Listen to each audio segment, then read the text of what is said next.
और अब आपको बताएं कि आला सानवी तालीमी बोर्ड ने कराची में इंटरमीडिएट के science, pre medical, pre engineering, arts regular and private और कॉमर्स प्राइवेट ग्रुप्स के नताइज का ऐलान कर दिया है। मजीद जानते हैं डॉन न्यूज़ के नुमाइंदे सैयद वसीम से। वसीम, कामयाबी का तनासुब क्या रहा है?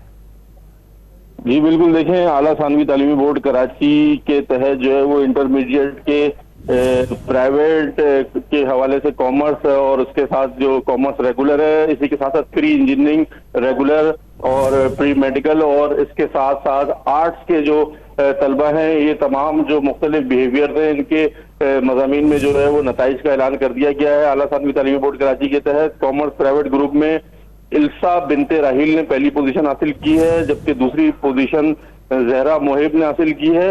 इसी के साथ प्री इंजीनियरिंग ग्रुप में मोहम्मद अब्दुल्ला खान ने पहली पोजीशन, जबकि प्री इंजीनियरिंग ग्रुप में इबादुर रहमान ने दूसरी, जबकि फातिमा सलाउद्दीन ने तीसरी पोजीशन हासिल की है। प्री मेडिकल के नताइज की तफसीलात कुछ यूं है कि युसरा एजाज ने प्री मेडिकल में पहली पोजीशन हासिल की है, जबकि खुरतुलैन महमूद ने दूसरी और अफशा असलम ने तीसरी पोजीशन हासिल की है। तमाम इम्तिहानात के अंदर जो तालिबात हैं वो यकीनी तौर पर बाजी ले गई हैं। ज्यादा तादाद में जो है वो तालिबात जो है वो पहली दूसरी पोजीशनों पर कामयाब करार पाई हैं। जी बहुत शुक्रिया सैयद वसीम अपडेट करने के लिए।